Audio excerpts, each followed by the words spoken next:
जो आचान टॉक करेंगे उसको समराइज हमारा पूज्य आनंद बंते जी करेंगे हिंदी भाषा में, जिसको अंग्रेजी समझ नहीं आता है आचान के टॉक को आनंद बंते जी समराइज करेंगे। Thank you.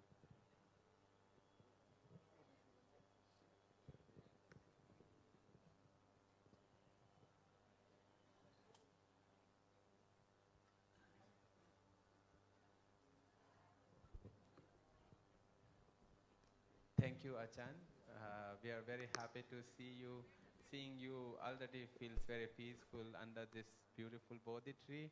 Now I request Bante to lead the Vandana.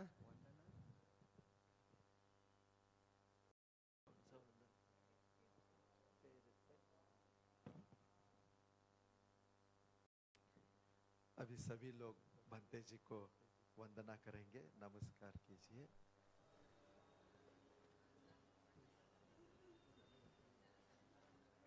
सभी लोग हाथ जोड़ के अभी भंते जी को वंदना करके हाँ बोलेंगे, ओकास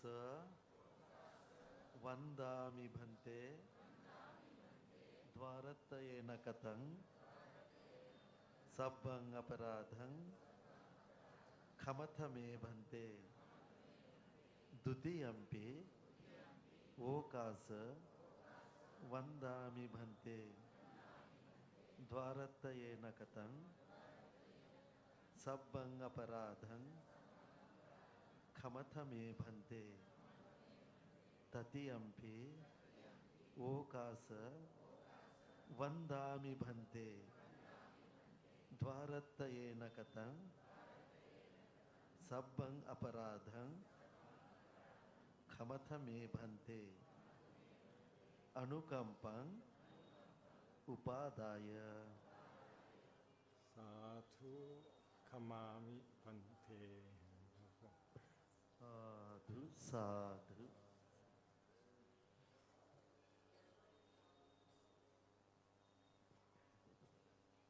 तो अभी सब भंते को वंदना किए हैं। So now we all humbly request Bhante ji to give the Dhamma Desana.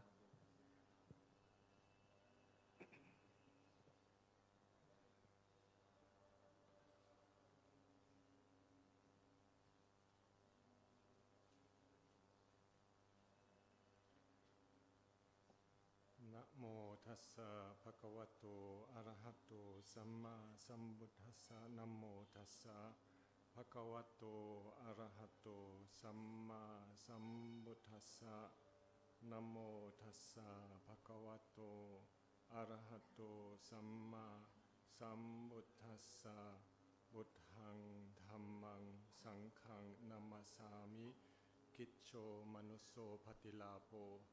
Kitchang machana jivitang, kitchang satthamma savanang, kitcho puttha nam uppadoti.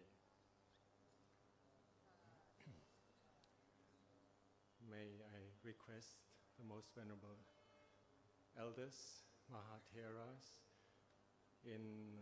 that are present here around the Bodhi tree, Venerable Sanghasena Mahathero, and all the elders here, and the Thai Sangha elders in the tent over there, and extend my warm greetings in the Dhamma to all of you, all of the upasakas, upasikas, and wish us all a good, inspiring time here, coming together in harmony, samakhi, which we recited many times today in the recitation of the Vinaya Pitaka, the Buddhist monastic code in Pali language. Of course, this is a very special occasion for all of us, including myself, and also the group of organizers led by Mrs. Wangmo Dixie and her team, including right now under this setting, the Mahabodhi Society, Bengaluru, and all the helpers on the ground, the Mahabodhi Temple Committee, for example. So it is very beautiful that we have this opportunity. It's not easy to be born in a situation where we get the access to the teachings of the Buddha, or as we say, the Dhamma. And as you know, the Dhamma is actually more than the Buddha's teaching. The Dhamma is there already, and the Buddha was a human being who discovered the Dhamma, rediscovered it. Like an old city, overgrown, he gradually went through the thicket and cut off all the creepers and vines and found the ruins of some old fascinating city, and that's the old city of Dhamma. And particularly being in India, I believe all of us can relate to the idea of there being much ancient heritage underground, some of it already arising right in front of us or in my back, the Mahabodhi Chedi and the Vajra Asana that the Lord Buddha himself was sitting in meditation on 2,600 years ago, and realized that the Dhamma is there in nature as a principle for life, for all animals, human beings, all creatures, all beings. And he realized that the Dhamma is something that can be an aid to all of us in our practice when we fight with obstacles to peace, and when we try to live a life in harmony with nature, with society. The Buddha discovered also very practical ways of approaching this realization of the universal Dhamma. So we have the wonderful universal Dhamma, for example, that's reflected in the fact that we come together by so many different countries, different regions, even all over India. There's so many different languages even. And then we have like many people coming from all the South Asian countries, and a few coming from further away, but via stopover to some Asian countries. Myself, for example, I come from Germany, but my stopover place is Thailand. That's where I grew up as a bhikkhu, as a monk. And so that's where I immediately come from. Actually, there is a story of the Buddha asking a little girl in the assembly, where do you come from? And the girl says, I don't know. And all the grown-ups say, huh? You're making fun of the Buddha. And she said, no, I really don't know. If I knew, I'd be very, very happy. So we have lots of causes and conditions that make up this particular existence. And it is amazing that we have a confluence of so many different existences coming together here under the sacred Bodhi tree in front of the Vajra Asana, the diamond seat where the Lord Buddha was meditating and realizing the universality of, we can say, nature, or the Dhamma as he expounded it later in tedious ways, like many, many little details. Those who have chanted the Vinaya Pitaka today know how many details there are in the explicit Dhamma teaching. The Dhamma teaching is very, very profound, big, vast, universal, but yet the Lord Buddha pinned it down to little things here and there. For example, when you approach a place of reverence, you take off your chappals. Even that, he had compassion to point that out. It's like we're in kindergarten, we need to learn the basic things, and the realized one says, do this, it's good for you. There's very many little things that we can pick up in the teachings of the Buddha, especially also as monks and nuns. We have like the whole etiquette of the life in following the Buddha, because the Buddha himself, he designated this way of life for his disciples, saying you renounce the world and you don't go astray to all kinds of things that are amusing, entertaining, or like fun, or say deceiving, or too delicious, or addictive, and you come back to your inner world where you can find peace, where you can find some inner source of strength that we wouldn't find if we were outside. Even just hearing the cars, the tuk-tuks outside, we're so blessed that we have a silent space and have a place where we can come inside and develop the Dhamma, the peace, the freedom from suffering in our hearts. So I'd like to ask Venerable Anandaji to be so kind to give a brief summary of what I was saying in Hindi.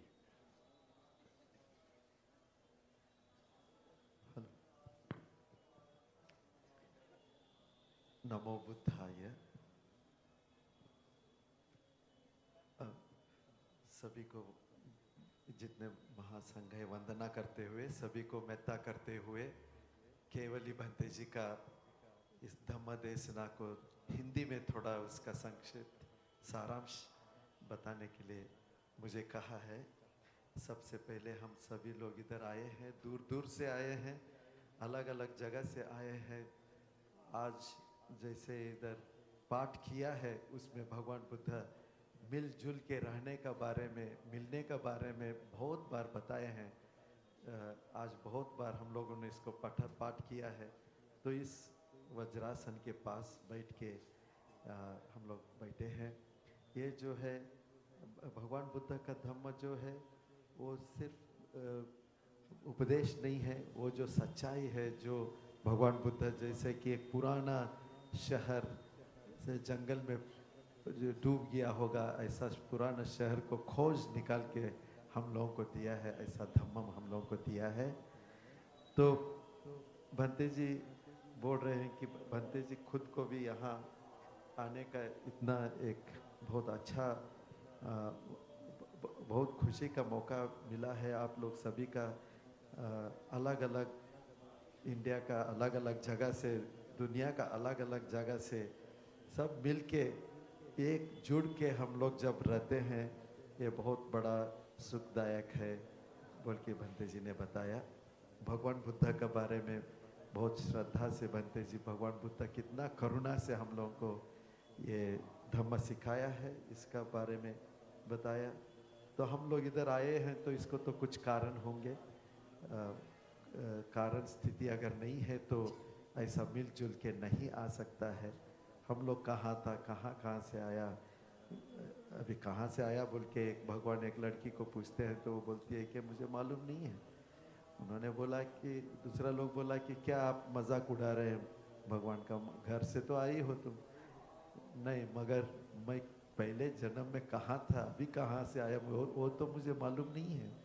तो इस तरह हम लोग भी कहाँ से क्या करके इधर मिलजुल के आए हैं, इसके लिए बहुत हम लोग खुशी होना। और इस वज्रासन के पास बैठ के, ऐसा बैठ के धम्म को सुनने के लिए, सीखने के लिए मौका है।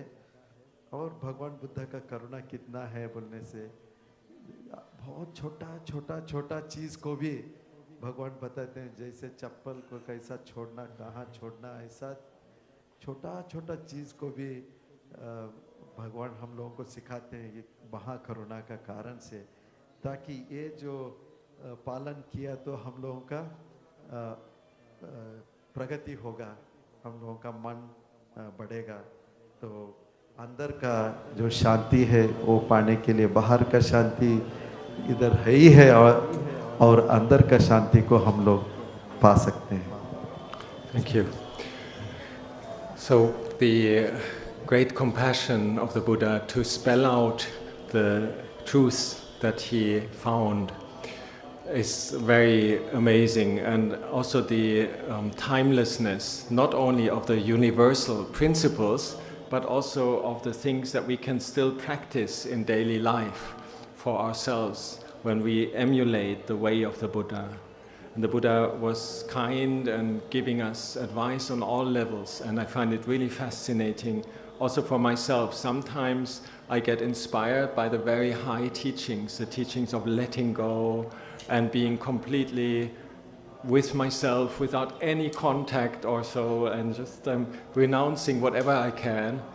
But then I come back and then there's so-and-so talking and this and that on the list to do. And I have to go back to managing things in normal life skillfully and kindly and also peacefully, not to fall prone to the kilesas, the defilements of mind, like greed, hatred, and the sense of ignorance or delusion, where we just don't want to deal with anything and we narcoticize ourselves with something of the senses. And but like the dominant ones are many times like that we get angry or irritated. We have our access to peace whenever we do formal practice, for example, meditation, and many of us do meditate regularly. I know when so many of us are sitting here in very firm meditation, well established in mindfulness, and feeling a sense of moving inwards. At the same time, all of us have some things to do outside the meditation, and we need to be careful that after having been so peaceful and so kind while we're sitting still, that we also emanate this peace and kindness when we open our eyes and meet others, and that we don't get irritated or say averse to things and overly infatuated. That means like overly enamored, loving things so much that later we cause trouble for ourselves. So it takes a lot of skills in life, both to go inward and also to go outward, and then do the things that are helping that the inner peace gets emanated to the outside. And all of us who are here, I would say we're really privileged by having this power spot of peace here in Bodh Gaya with so many well-meaning practitioners. It creates an atmosphere of energy, of wholesomeness, of spiritual potential. And I really truly wish that all of us can keep this in our heart. And whenever we go back out on the road or on a pilgrimage to other sites where sometimes things don't go the way that we planned them, or even when we fly back to our mother countries or take the train overnight, and things outwardly change at such a high pace that we almost cannot bridge the gap between our inner peace that we just had here under the Bodhi tree and then that we need out there in this busy world. Also, the busy world is like getting more and more tense. As monks, actually, we live quite secluded from the worldly happenings, but as the abbot in charge of a monastery, you kind of have an eye on things that are happening around, because just like a family father, you're responsible for a whole group of people that need to have the conditions right for practice. And it's sometimes not easy. So we're blessed with the opportunity to practice. And if things become unpeaceful, and if there is a negative energy, aversion, we even more need to have access to that source of peace inside. And this training ground here in Bodh Gaya is really good.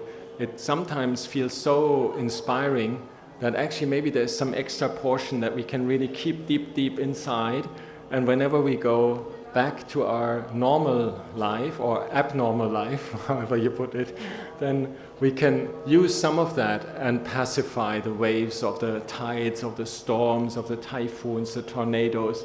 Maybe we can manage to be more still, just thinking about the opportunity that we have had here coming together and being focused on peace, focused on the Buddha's awakening, and also focused on the Buddha's teachings. So the recitation today for me was very inspiring as well. It's not only about the very abstract big Dhammas that cover everything, for example, the Four Noble Truths, like about suffering, the cause of suffering, cessation of suffering, and the path leading to cessation of suffering, but also about the inner way of relating to these things, keeping them, but then having all these particulars. For example, today reciting the rules of the monks, which are very meticulous, very detailed, and they're all about trouble. Even monks cause trouble. So we need to be aware of that. And it's been like this at the time of the Buddha already. We talked about the members of the group of 6. They are the troublemakers in the life of the Sangha in the times of the Buddha. Asachi and Punabhasaka, Metya and Bhumajaka, Panduka Lohitaka. These are infamous names of troublemakers. They are the source of so many reactions of the Buddha, releasing guidelines for us to do better, to be more respectful and to be more aware of the consequences of our actions. And for the bhikkhus and bhikkhunis, this is very well spelled out in the rules that we have, the shila. Shila for the bhikkhus, bhikkhunis is very refined. And actually, at the recitation today, we are in that terrain where there are really many minor training rules.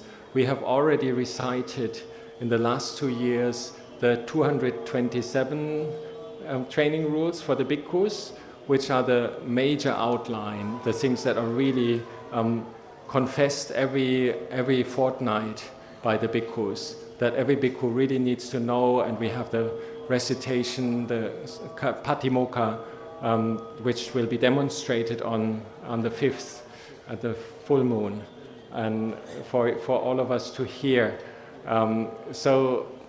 But then there are all the small rules which the Buddha just said, this is a wrongdoing. For example, wearing your shoes, and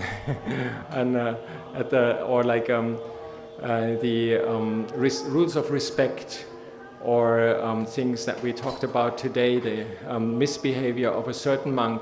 It was incremental misbehavior. He was like, they were doing worldly things, like playing around, chatting, and going to do sports, and telling possibly lottery numbers and things like that, and making jokes all the time.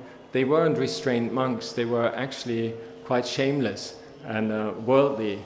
So the Buddha then said, okay, you deal with all these little things in a way that the Sangha takes responsibility, and points out a real bhikkhu should be restrained, should be focusing inside and taking the inner peace to the outer world, not emulating the chaos of the outer world. So this is one of the things that was recited today. There's also another very interesting small little story where the bhikkhus were invited by Chitta, a householder, and invited them for a meal. And Chitta, the householder, he had wonderful resources and provided an opulent meal, very, we would say, 5-star buffet. And at the buffet table, a certain bhikkhu called Sudhamma, he said, oh, there's plenty of things here, but this one is missing, sesame seeds, I think. And Chitta then replied, for those who speak Pali, maybe they can give a very vivid translation. I only remember dimly something like, okay, this is like the crow of a cock, which is not very pleasant to hear. Out of all the good things that the bhikkhus could talk about, the teachings of the Buddha, you chose to speak, to do the cock-a-doodle-doo of a cock, basically. Instead of talking Dhamma, you talk animal stuff. And then the Sudhamma got angry. He was still having anger, and he was defiled. And then the Buddha heard about it. It was brought to the Lord Buddha, and the Buddha said, look, the Venerable Sudhamma should ask for pardon from the lay community, because that's unfitting, that's not beautiful. They've given so much, and you criticize for minor things and criticize out of kilesas. And so the section that we recited today even contains the opportunity of monks and nuns that have misbehaved to be asked by the whole Sangha to apologize for their misbehavior. And this is a very, very beautiful thing to keep in mind, that so many times we have this give and take.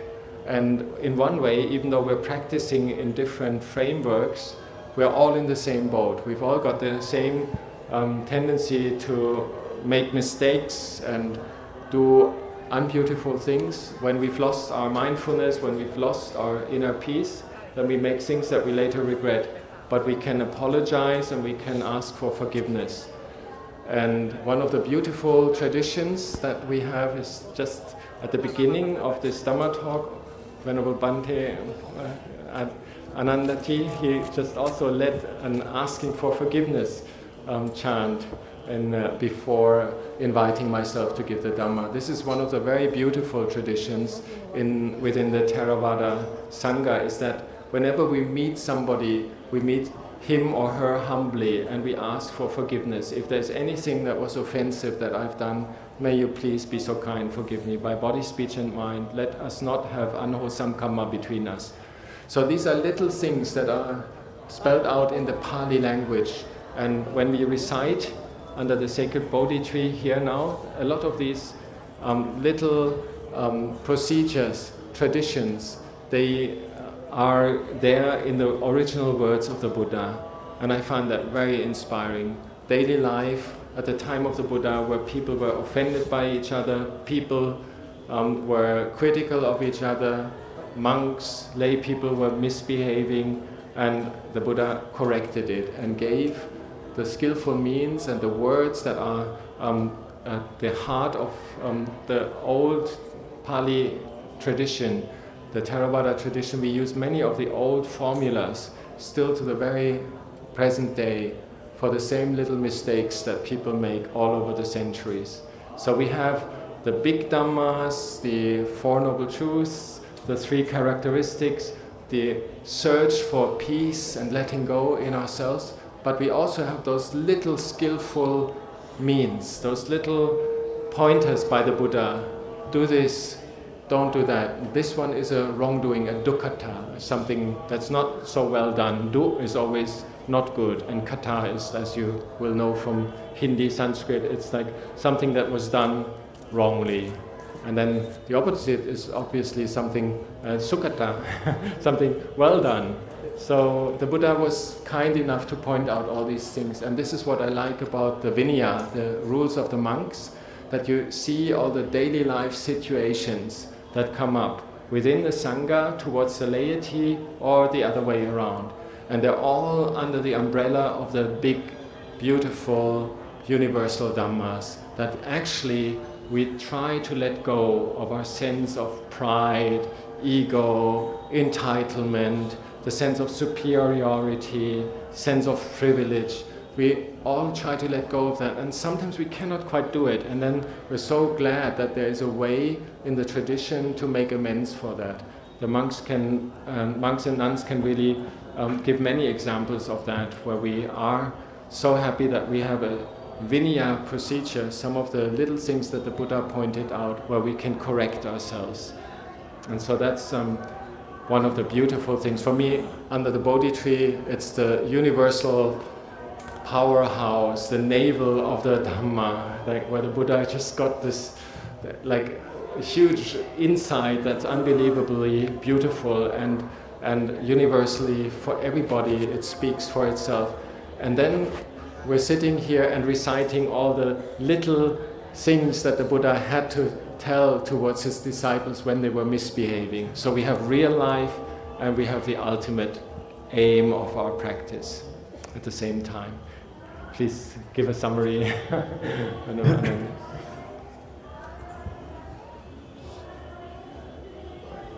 Bhante जी बहुत सुंदर से बताए हैं। भगवान बुद्ध का ये जो करुणामयी धम्म है, ये तो समयातीत है, हमेशा के लिए, आज भी हम लोगों के लिए बहुत ज़रूरी है। और हम लोगों का जो स्वार्थ है, इसको कैसे हम लोग निकाल सकता है, जब स्वार्थ निकाल सकता है तो अंदर में हमारा मन शांत हो जाता है। और जैसे लोभ हो गया, द्वेष हो गया, अज्ञान हो गया, ये सब का अंदर कैसा नहीं फंसना, इसका बारे में भगवान बुद्ध बहुत छोटा छोटा बातों को लेके भी समझाते हैं।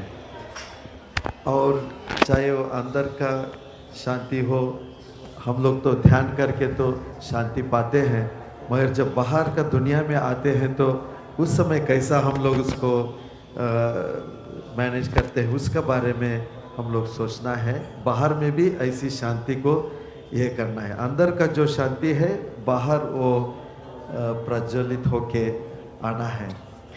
अभी इधर बुद्ध गया में बैठते हुए हम लोगों को एक बहुत विशेष शक्ति भी मिलता है इधर। और हम लोगों का जीवन में हो सकता है कभी कभी तूफान आते हैं, कभी कभी तकलीफ आते हैं, उस समय में भी शांति से कैसा रहना, यहाँ का शांति आप अपना दिल में अंदर गहराई में उठा के ले जाओ और अपना जीवन में उसको उसका प्रयोग करो बोल के भंते जी बताया। अभी भंते जी एक बहुत बड़ा विहार का मुख्यस्थ है, वाट पानाना चाट भंते जी का विहार का नाम है। तो वहाँ भंते जी तो भंते का जीवन बोलने से तो ध्यान उन करना, अकेला इसमें जाना, एकांत में जाना, ये सब तो है ही है, मगर वो मुख्यस्थ होने के कारण क्या करना पड़ता है, सारा विहार में क्या काम चल रहा है वो सब भी तो देखना पड़ता है। मगर जब उसको देखते हैं तो मन का अंदर कोई विकार न जगे, वो ऐसा मन को रखते हुए देखना पड़ता है। ये भी एक बहुत बड़ा अच्छा प्रैक्टिस है बोल के भंते जी ने बताया। तो भंते जी ने बताया कि हम लोगों को तो जब धम्मा बोलते हैं तो चार आर्य सत्य के बारे में बोलते हैं, दुख, दुख का कारण, दुख का अंत्य और दुख का अंत्य का मार्ग, ये सब का बारे में तो हम लोग ये करते हैं। मगर ये सब के साथ साथ छोटा मोटा काम में भी हम लोग कैसा रहते हैं उसका बारे में। भगवान के समय 6 भिक्षु लोग थे, उनको छबग्गिया बोलते थे, वो लोग बहुत बदमाशी करते थे। तो उनका कारण से भगवान बुद्ध बहुत हम लोगों को मार्गदर्शन देने का, नियम देने का मौका हो गया। तो अभी हम लोग ये पाठ करते आए हैं 227 जो भिक्षु लोगों का नियम है वो सब तो पहले पाठ कर चुके हैं। अभी आने वाला 5 तारीख को परसों पूर्णिमा का दिन है, यहाँ पे ये 227 नियम का इधर पाठ होगा आप लोगों को एक दिखाने के लिए। तो भंते जी बोलते हैं कि ये जब छोटा छोटा चीज हम लोग ये करते हैं, तो जैसे आज जो पाठ किया उसमें तो वो भंते लोग क्या करते थे, ठीक से बर्ताव नहीं करते थे, खेलते थे, मस्ती करते थे, लॉटरी खेलते थे, मजाक करते थे। तो ये सब को करते हुए भगवान बुद्ध उनको बुला के उनको समझा के डांट के उनको समझा के ये किया है। तो बाहर का दुनिया कितना भी गड़बड़ का हो, मगर हम लोग अपना अंदर ठीक रखना है। और आज एक ऐसा पाठ किया, एक चित्त बोल के एक बहुत अच्छा श्रद्धावान उपासक था, उन्होंने भंते लोगों को बुलाया, सबसे अच्छा से अच्छा खाना इतना बनाया कि दान दिया। मगर उसमें एक सुधम्मा बोलने का एक भंते जी ने बोला ये सब है मगर ये वाला चीज इन्होंने नहीं बनाया बोल के उसका ऊपर आपत्ति करके उन्होंने बोला। तो ये तो ठीक नहीं है बोल के भगवान का सामने उनको लाया। तो भगवान पूछा तुमको यही जो इतना चीज है वो सब छोड़ के तुमको जो नहीं है उसी का बारे में पूछने का था क्या बोल के उनको भी डांट के एक अच्छा से नियम ये सब किया है। तो माफी मांगना ये जो है हम लोगों का एक बहुत सुंदर से भगवान सिखाया है। तो भगवान ने बोला वो उपासक से माफी मांगो, तो वो भंते जी को उससे माफी मांगने दिया है। तो इसका क्या दिखाई पड़ता है बोलने से, हम लोग गलतियां करते हैं, हम लोग गलतियां करने से माफ़ी मांगना चाहिए। माफ़ी मांगना, माफ़ी देना, ये दोनों बहुत बड़ा चीज़ होते हैं।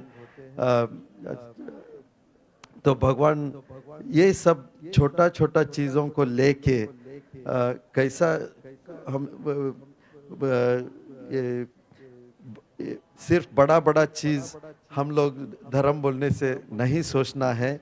चार आर्य सत्य त्रिलक्षण हो गया और निर्वाण का ढूंढ के जाना, तो वो तो है ही है, मगर हम लोगों को छोटा छोटा चीज़ों में भगवान बुद्ध बताए दुख कट्टा बोलते हैं हम लोगों का। अगर भंते लोग गलती छोटा मोटा किया तो उसको भी कैसा ठीक करना है। तो ये विनय जो है हम लोगों का रोजाना जिंदगी में बढ़ाने के लिए, रोजाना जो हम लोगों का परिस्थितियां हैं उसी को लेके भगवान बुद्ध सिखाए हैं। तो भंते लोग और गृहस्थ लोग कैसा एक का ऊपर एक निर्भर है और एक को एक कैसा मदद करना है ताकि दोनों आगे बढ़ने का मौका मिले।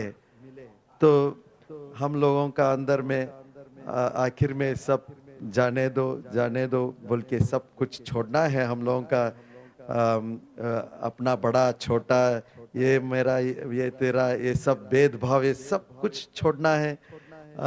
मगर हम लोग ये सब कैसा कर सकते हैं? अपने आप को छोटा मोटा चीज़ों में करेक्ट करते गया, अपने आप को सही करते गया तो ये कर सकता है। अभी इधर बोधि वृक्ष का नीचे बैठा है जो धम्म का नाभि है बोलते हैं, ये तो सब धम्म का सबसे बड़ा चीज़ है। इतना बड़ा धम्म को जानने के लिए भी हम लोगों का छोटा छोटा चीज़ों में भी मन देना है बोल के भंते जी बताए।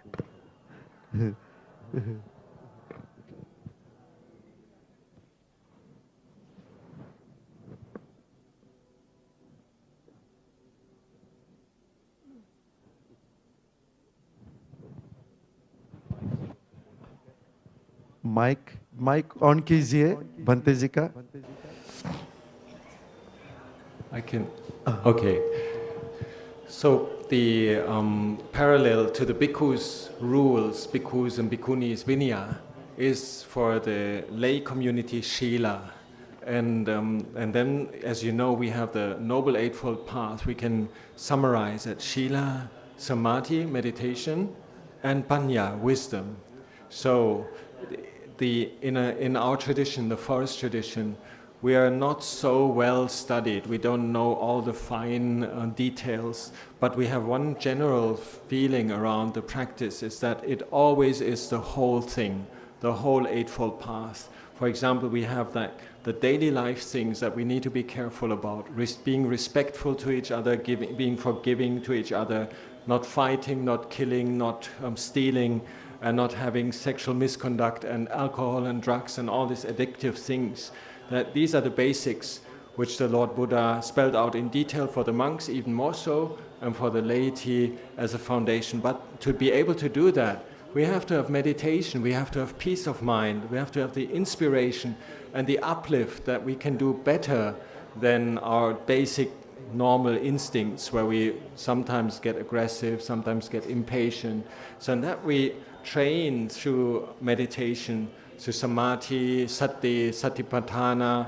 Many of our brothers and sisters in India have been practicing with the method of Goenkaji, for example, and it's a real resource of stability in one's mindfulness, and then to apply that to real life. That's the wisdom that we need. And also not only real life in terms of what we do next, in terms of our business, our family, or managing the monastery, but also for real life in terms of seeing, look, actually, the Buddha pointed to that life is short, like hard it is to live a life that's bound by death. Gitchang machanang jivitang. It's hard to live this life if we know it ends at some point. So we need to do things properly. We need to be well aware. We need to have that peace of mind to keep in mind that our time is limited. And this is really the main force that brings so many of us here, that we have that bigger picture again, that life is not so easy and it's short, and we are bound to have some suffering. And so we use meditation in order to calm down and be clear in what we're doing. And we have the guidelines of the Buddha in terms of Shila, Ati Sila for the monks, and something that we educate ourselves in. We try to learn more and more about the refinements. We express it in our daily actions on mundane level, but it takes us to a different space of being beyond the trouble of the world. Because if we have a pure heart, not only equipped with peace when we're meditating, but also carry this pure heart out into the world, then this becomes one whole thing. We are able to then face the challenges and let go of the things that want things to be special for us, or easy for us, or always happy for us. But we're right there in adapting to whatever is happening. We can let go. We can let go of our preferences, not liking anything in very specific way, and not being averse to things or people in a specific way. We just see this as a thing of like, this is all the theater of the normal daily life, the theater show, the comedy show of samsara. And we go back to saying, I am doing things that are profitable to peace, they're leading to dispassion, they're leading to non-accumulation of these things like that are only there for a short time. They're leading to letting go, leading to not desiring the biggest, the greatest things in the world, not being content, and then they lead to a sense of inner peace and seclusion and energy that comes from that package of applying sila, applying the meditation, and applying wisdom to our real life. And then eventually we're just very easygoing. Wherever we go, we're easy to get along with. We're very comfortable with whatever comes. Somebody invites us to a full buffet, we don't say, that one is lacking. But we're so happy, everything's there. Or if it's only a small bit, if they invite us to a glass of water, we say, oh, wonderful, I'm thirsty.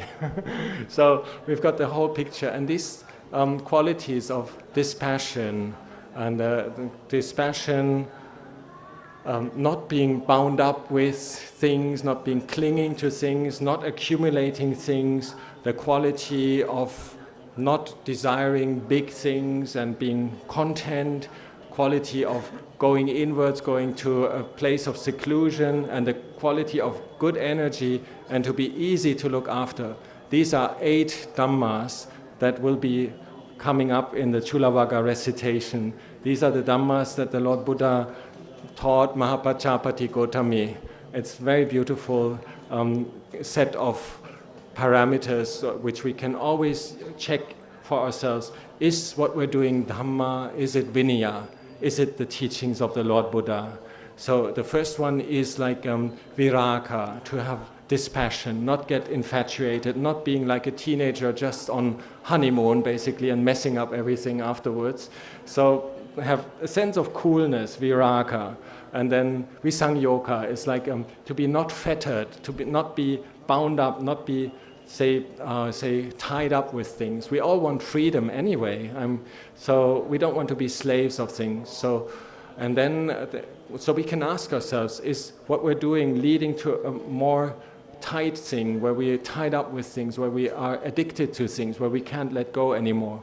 And then the non-accumulation and the desiring of the smaller option. If somebody gives you a whole bar of chocolate, you just take one piece. That's a joy of like just not desiring much, and then you can share, you can give, and that's a beautiful thing to embellish our daily life. And so when we have a choice, then we say, is it the smaller option? Small is beautiful, we take the lesser path. That's a good one. We can be mahichataya, like somebody who desires little, and not desiring big things, mahichataya, not desiring big things. And then we can have the feeling of contentment. And this is one thing, if somebody asks you, what are you doing next? And then we can check, is this like something that I really need, or am I content already? For example, I would love to go to this holy site every week of the year, 52 times, but I don't think it's really possible, and it would be quite a hassle. And so I say, no, I'm already content where I am. I live in Ubon Ratchathani, it's great. There's a peaceful monastery there, and there's lots of faithful people. As much as I love Bodh Gaya, once a year, maybe twice a year, I'm happy with whatever there is. So we can be like a fewness of wishes and contentment. And then we have that sense of seclusion. We can go back to a simple life, a life like the hermits, like the ascetics. When you read about the teachings of the Buddha in this holy land, how he was walking around the Magadan countryside here in Bodh Gaya for the Jetian Valley, for example. Like he was walking like a pilgrim, like wherever he goes, everything is very simple and natural. And so we can have that sense of seclusion from the troubles of the world, seclusion from luxury, seclusion from convenience, going back to the roots. Like maybe you see some of the monks put up their meditation seat under a great banyan tree or a great Bodhi tree. Just like the Lord Buddha, when he went to Uruvela Senanikama, he saw this beautiful Neranjara river and the place suitable for Viveka. And that's exactly what he then, when he was in enlightened, he said, oh, Viveka, Santasa, Tutasa, like the bliss of being secluded, being peaceful in yourself. So we can carry that on, and wherever we go with a sense of detachment, Viveka. And that brings up energy, that brings up the sacred power of like, it's all in my heart. I don't need the entertainment and the extra stuff. I don't need technical gadgets, actually. I don't need to have like fast cars, fast trains, fast planes. Actually, I can also walk. I can also be very happy with little things, and I get energy from that. Knowing that we renounce something, it gives us a sense of wholesome pride, a sense of fulfillment. Yes, I can do without it. Yes, I can let go. Yes, I can do little things. Yes, I'm happy to share. I don't need the big part for me. So these are things that the Buddha pointed out to Mahapajapati Gotami, the first Buddhist nun, who asked him for advice when going into seclusion, when going into meditation. And he said, like, these are the criteria that you can check out whether what you're doing is in line with the Buddha's teachings, or whether it is not in line, whether it leads to the fulfillment of the Dhamma and the Vinaya. So this is like another little section for Venerable Bhanteji to summarize, and then I'll open up for some questions.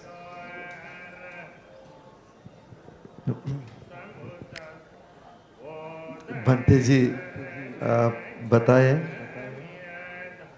अभी भगवान बुद्ध हम लोगों को, भिक्षु लोगों को, भिक्षुनी लोगों को नियम दिए हैं, उसी के अनुसार गृहस्थ लोगों को भी दिए हैं। शील समाधि पन्या में कैसा बढ़ना है उसके लिए दिए हैं।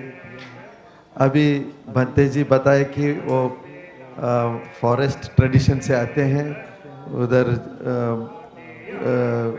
जंगल में रहते हैं, वहाँ अभी उसका अंदर रहते हुए भी बाहर का चीज़ भी तो, बाहर का दुनिया भी है। तो अभी ये देखने से भंते जी बोलते हैं कि वो बहुत लंबा चौड़ा पढ़ाई तो नहीं करते हैं, मगर एक चीज़ तो बहुत अच्छा से समझता है कि चाहे वो जंगल में हो या बाहर में हो, मन ये सब एक है, ये अलग अलग नहीं है, क्योंकि मन को कैसा शांत करके रखना है उसका बारे में है। तो अभी उपासक उपासिका लोगों के लिए पंचशील दिए हैं। तो ये जो है हमारा जीवन का आधार बनना है, इसको ध्यान करना बहुत ज़रूरी है, ताकि आपको शील को पालन करने के लिए बहुत मदद करे। जागृत भाव सती का बारे में, सती पट्ठाना का बारे में बहुत लोग गोयंका जी का कारण से ध्यान का बारे में जानते हैं। तो इसके साथ साथ उसको जीवन में कैसा लगाना है, तो ये दोनों एक ही है, ये अलग अलग नहीं है। चाहे वो आप लोग घर बार अपना परिवार संभाल रहे हो या हम लोग इधर विहार संभाल रहा है, तो ये जीवन बहुत छोटा है। इस छोटा जीवन में हम लोग मन को शांति भी पाना है, और ये जो छोटा समय है इसी का अंदर हम लोग ध्यान भी करना है और शील बढ़ाना है, और बड़ा और भी अधिशील भी बढ़ाना है। तो हम लोगों का जीवन में सूक्ष्म करते जाना है, हमारा मन को साफ करते जाना है, और हमारा रोजाना जीवन में ये जो साफ करते जाएंगे, सूक्ष्मता के साथ जाएंगे, फिर हम लोग जाने दो बोल के भी छोड़ सकता है। अपना अंदर जब शांति मिला तो हम लोग ये चाहिए बोलने का जरूरत नहीं है। और अभी हम लोग बड़ा बड़ा चीज़ चाहिए, ये चाहिए, वो जरूरत नहीं है। हम लोगों का मन में अगर संतृप्ति है तो बहुत बड़ा ताकत आता है, जिस ताकत से हम लोग शील को पालन कर सकता है और ध्यान को भी कर सकता है। अभी हम लोग ऐसा नहीं है कि इतना बड़ा खाना का चीज़ चाहिए और एक खाने में ये नहीं है वो नहीं है बोलने का जरूरत नहीं है। एक गिलास अगर पानी भी दिया है तो भी हम लोग बहुत खुशी से उसको स्वीकार करके रह सकते हैं। तो ये संतृप्ति जो है मन का बहुत बड़ा गुण है। तो भगवान बुद्ध महाप्रजापति गौतमी को 8 बहुत बड़ा चीज़ बताया। जब उन्होंने अकेला एकांतवास में जा रही थी तो उनको भगवान बुद्ध बताया, ये विराग को ये करो, मतलब लोभ, ये संतृप्ति को बढ़ाओ, लोभ का पीछे मत जाओ, बंधन को छोड़ो, बंधन में फंसते हुए मत रहो, उससे स्वतंत्र होके रहो, और ये चाहिए वो चाहिए बोल के इकट्ठा मत करो, चीज़ का ऊपर अकड़ के पकड़ के मत बैठो। और भगवान बताया कि छोटा मोटा चीज़ में ही खुशी से रहो, बड़ा बड़ा इच्छा करके दुख को पैदा मत करो। जैसे बनते जी तो बताया, इधर इतना सुंदर जगह में बनते हर हफ्ता 52 बार साल में इधर आना मांगता है, मगर संतृप्ति है तो अपना विहार में भी बहुत खुशी से रहते हैं, अपना श्रद्धालु उपासक लोगों के साथ वो जो सिखा के उनके साथ रहते हैं। तो भगवान महाप्रजापति को ये भी बताया, मन का एकांत को आप बढ़ाओ बोल के बोला। तो इस तरह अंदर का जब सुख है तब बाहर का मनोरंजन का इसका उसका पीछे जाना है बोल के जरूरत नहीं है। जो मन का अंदर ही वो बहुत बड़ा सुख मिलता है। तो ये महाप्रजापति गौतमी को भगवान ने बताए थे।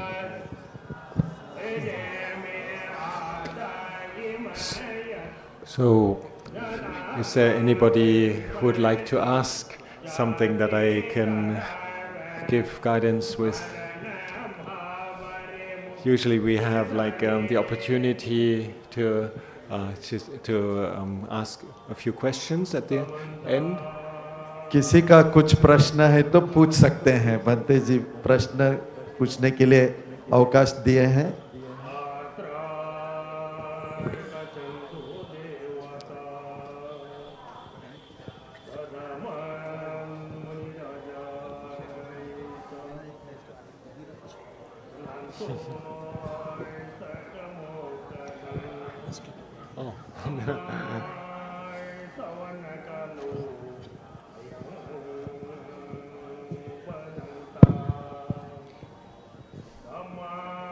Vandami Panteji. My simple question is, we get annoyed with certain things like just now. They are doing prayer so loudly and it's very difficult to, not get annoyed. Such situations arise in life very often and sometimes it becomes difficult to control our emotions. How to deal with this, Bhanteji? Please. Yeah, the question is how to do with somehow irritating experiences that we cannot avoid. And this is very, very important because sometimes it may well be in our inner strength to just face them and say, never mind.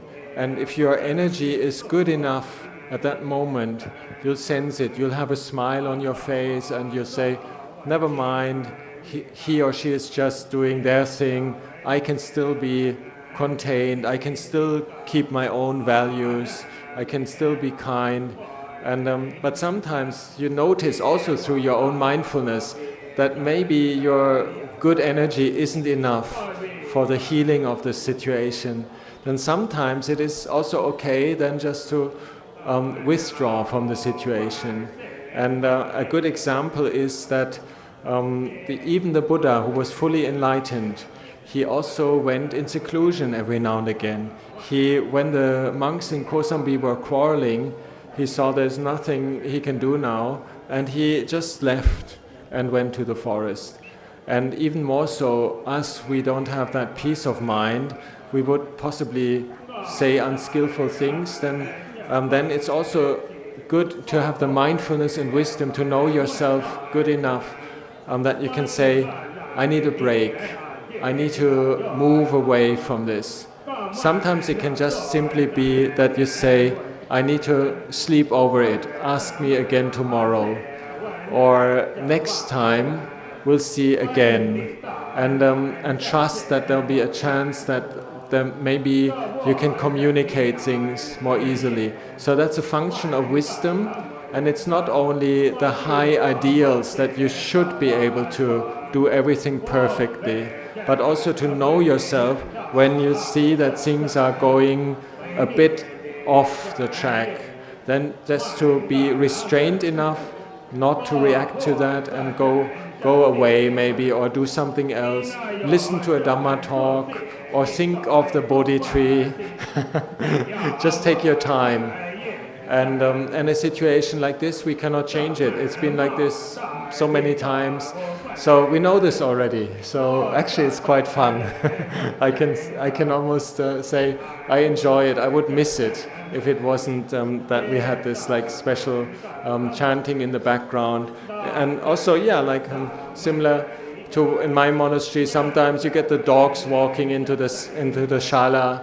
So yes, it's not a perfect place, and sometimes, yeah, like we just try to smile, and then sometimes we actually chase away the dogs. But be careful not to be angry with it, because that's the thing where things go into a landslide of like then multiplying. And as the Buddha said, like, you know, if you have a sense of anger, aversion, or hatred even, or revenge, then it will never be peaceful.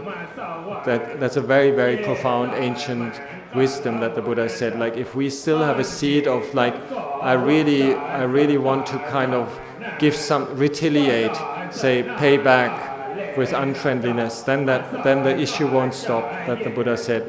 So we find ways to extract ourselves and go inwards.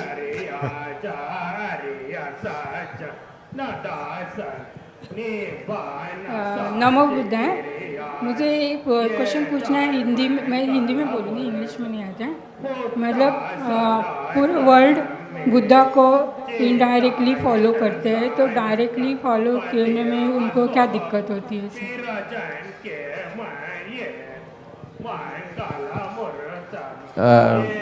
Her question is, if I'm not wrong, why don't we follow Buddha directly?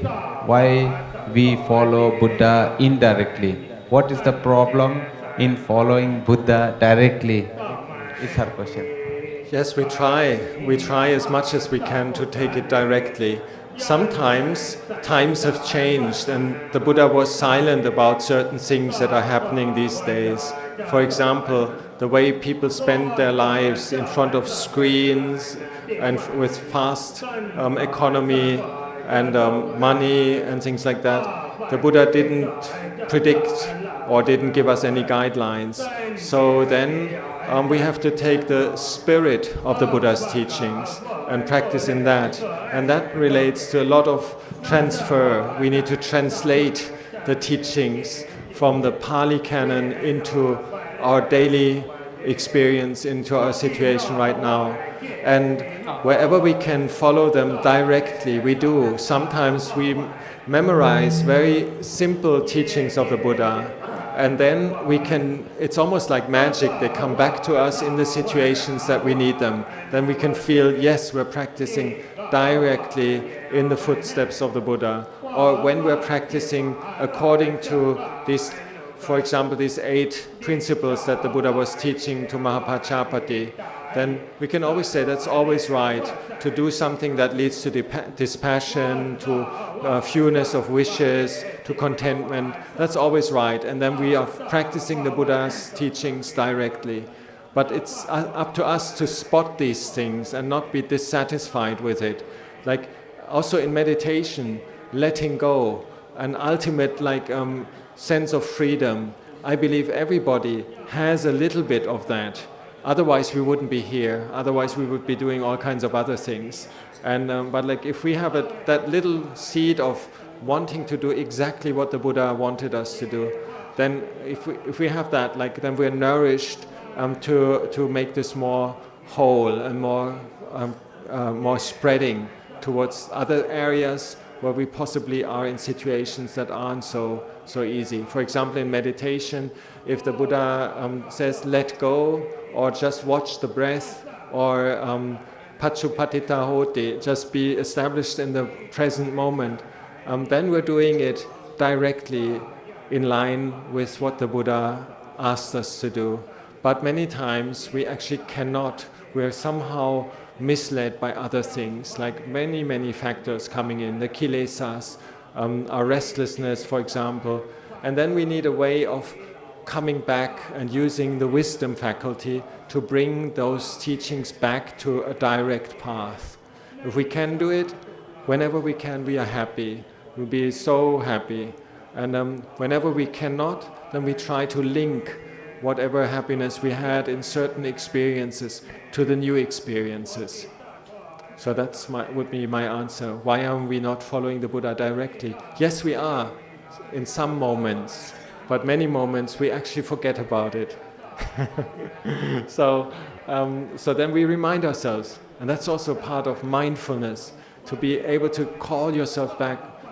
No, the Buddha said less is more, or the Buddha said renounce things, or the Buddha said, does this lead to passion? Then don't do it. Does it lead to addiction? Then don't do it. So we need a lot of very skillful tricks to catch ourselves to be on the path of the Buddha. I believe that's really the case, and that's what we need to train ourselves in. If we were in a very conducive society where everybody around us is spiritually minded, it may be easy. You get backwind from other people helping you to stay on the path. And I wish that to everybody, to make spiritual communities where you get that sense of support. And then it becomes easy to say, yes, I'm in the footsteps of the Buddha.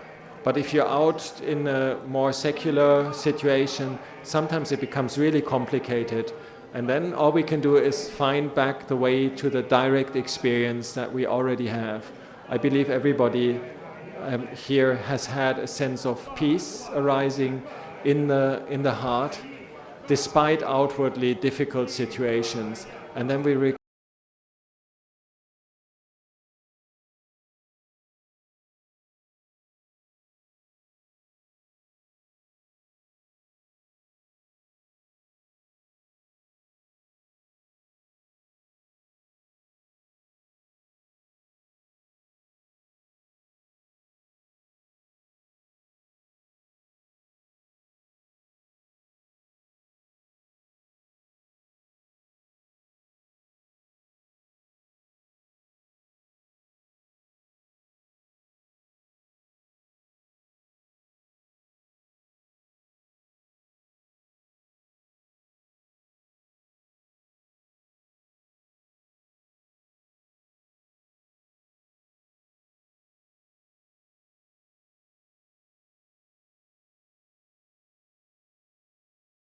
recollect that capacity. Yes, we can do that. Yes, we can be in the Buddha's teachings, in the Dhamma, despite obstructing things outside.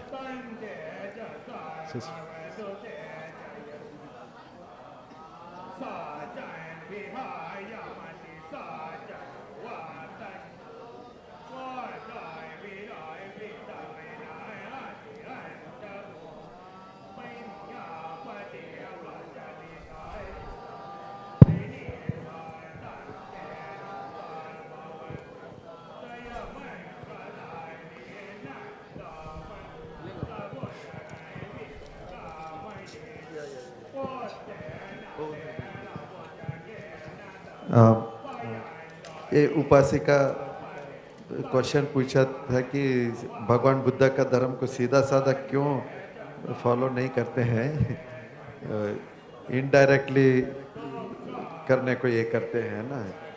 तो भंते जी बताएं कहाँ गए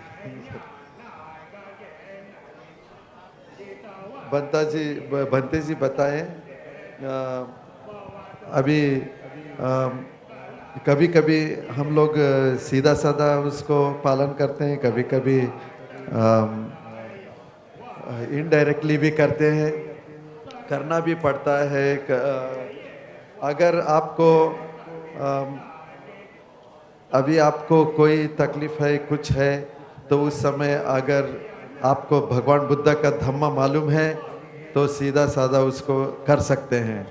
कभी कभी ऐसा है situation जो भगवान बुद्ध का धम्मा का धर्म का जो सार है उसको लेके आप उसको उस परिस्थिति में कैसा उसको चलाना है, आपको थोड़ा दिमाग चलाना पड़ेगा। इसीलिए बंते जी भी बताए कुछ कुछ धम्मा को हम लोग याद करके भी रखना अच्छा है, क्योंकि कभी कभी वो तकलीफ का समय में वो याद जो है यादगारी काम में आ जाता है। जैसे महाप्रजापति गौतमी को भगवान बुद्ध ने बता के भेजा कि लोभ मत करो, संतृप्ति से रहो, जाने दो बोल के छोड़ो, ये सब जो उन्होंने सिखा के भेजा तो उन्होंने उसको याद करके पालन भी कर सकते थे। तो अभी अगर हम लोग भगवान बुद्ध का सीधा पालन करना है तो इस वक्त में क्या हो रहा है उसको देखेगा तो भगवान का धर्म के अनुसार इधर ही है। हम लोग अपना खिलेश जो है क्लेश मन का विकारों को हम लोगों को गलत रास्ता में ले जाने को नहीं देना है और अपना आप में हिम्मत रखना है। जो धम्म मुझे मालूम है मैं इसको कर सकता हूँ बोल के हिम्मत से खुशी खुशी से उसको ये करना है। इसीलिए भूल भी जाएगा मगर फिर भी बार बार याद करने के लिए कोशिश करना है ताकि हम लोग गलत रास्ता में न जाए। इसीलिए भगवान बुद्ध भी बताए अभी हम लोगों का एक धम्म का एक धम्म मित्र लोग अगर साथ में हैं ये बहुत जरूरी है। अगर हम कुछ गलत कर रहे हैं तो भी वो लोग हम लोगों को भी सही रास्ता में ले जाते हैं। तो इसीलिए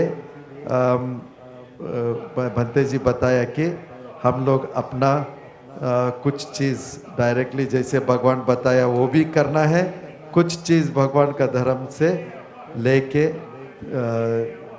कुशलता के साथ उसको जीवन में लगाना है। So I'd like to summarize by myself because we have another only short period. Just wanted to give one more conclusion because it is really special that we are here all together at the spot where the Lord Buddha realized the ultimate teachings, and at the same time we're reciting the relative conventional teachings for daily life which have been kept over 2,600 years through the recitation of the Pali, of the words of the Buddha. And so we're fortunate to have like the ultimate teachings of letting go of peace, which we desire so much, plus the interim do's and don'ts, Shila, and the Sikkhapada, the training path for the monks and nuns, and a gradual training leading towards the full understanding of the Dhamma. And also we are fortunate that we share this because we are coming from so many different particular situations of life. Just the diversity of this group here is unique, and we're all under the umbrella of the universal Dhamma. At the same time, we're reciting the teachings in particular and have kept these guidelines that the Buddha outlined, even in the little daily life things for the monastic sangha, for the laity. And so we have many, many tools together. And this can be a good backwind for ourselves. If we feel confused, if we feel distracted, if we feel there are obstacles, to come back to that sense of, okay, there is a universal truth, there is a universal teaching. The Buddha found it, spelled it out in 84,000 Dhammas, and we're able to recollect certain parts that are meaningful for us and use them, apply them directly to our life. And we can meditate, contemplate, come to peace with the particular situation that we're in. And on this gathering, it speaks for itself that there are so many different nations, different people, different languages even, nationalities here. So, and we're all under the umbrella of the teachings of the Buddha, both in the ultimate sense that we're on the spot of the Buddha's ultimate realization, and in the conventional sense where we recite the teachings. And it's great that we are able to do this here in this place in India, where the Buddha lived and taught, and have that connection. I love it to be in the old holy sites, or anything that speaks of that there is a timeless truth that the Buddha pointed out in various ways. And so we are fortunate. So I wanted to add this as a summary. We're very fortunate to be here, and may the spirit of this gathering and many further gatherings carry us to make this world a more livable, peaceful, a more Dhammic world. And may everybody prosper in the Dhamma and realize the path of the Buddha's teachings by himself, herself, in no long time. I'd like to offer that for reflection. साधु साधु। भंते जी अभी समय का अभाव का कारण से इधर समाप्त करने चाहते हैं। तो अभी हम लोग ऐसा जगह में बैठे हैं जहाँ पे भगवान बुद्ध का सबसे परमार्थिक सत्य को जान लिए थे। ये तो बहुत बड़ा सत्य का ये हो गया भगवान बुद्ध का जीवन में, मगर हम लोग जो अभी पाठ कर रहे हैं पाली भाषा में, ये भी बहुत ज़रूरी है, ताकि इसी से तो हम लोग सीखते हैं।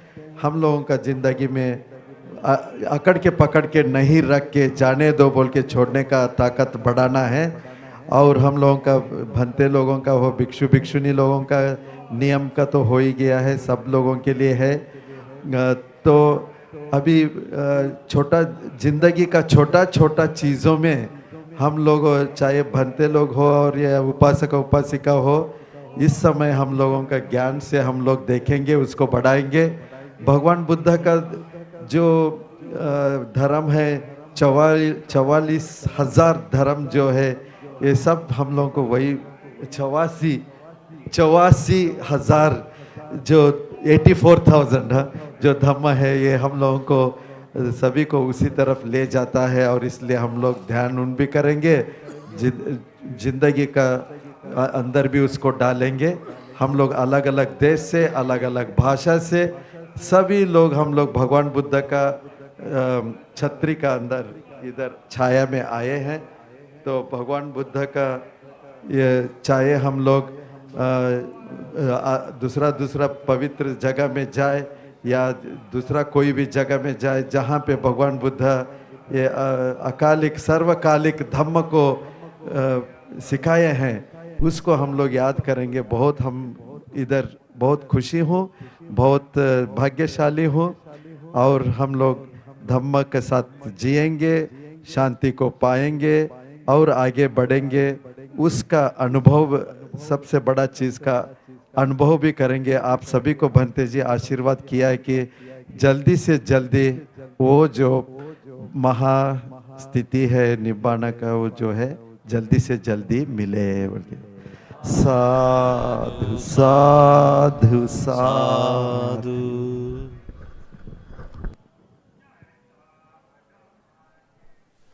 खुश रहो। साधु साधु साधु Oh, sadhu, sadhu, sadhu.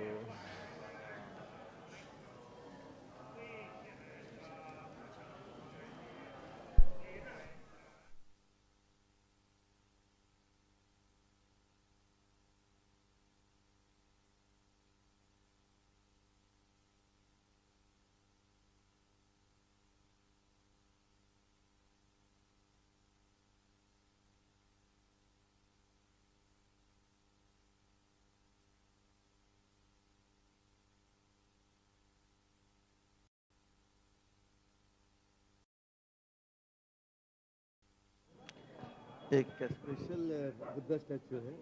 जी बंटी जी, बहुत सुंदर। एक बहुत विशेष भगवान बुद्ध का प्रतिमा वांगमो दीक्षित जी ने भंते जी को इधर सबका तरफ से दान दिए हैं। साधु साधु साधु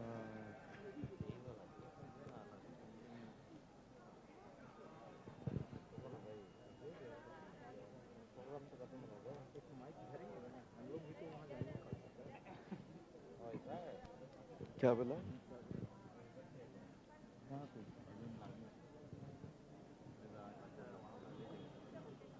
यही मशीन ले लो क्या? उधर तो है ना अलग, तो पूरा सेटअप हो जाएगा, मैनेज कर।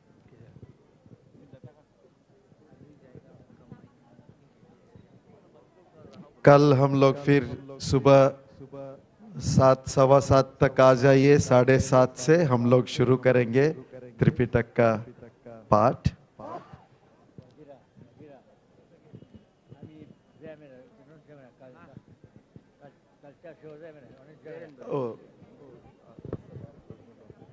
So we once again thank most respected Achan Kewali for this beautiful Dhamma talk.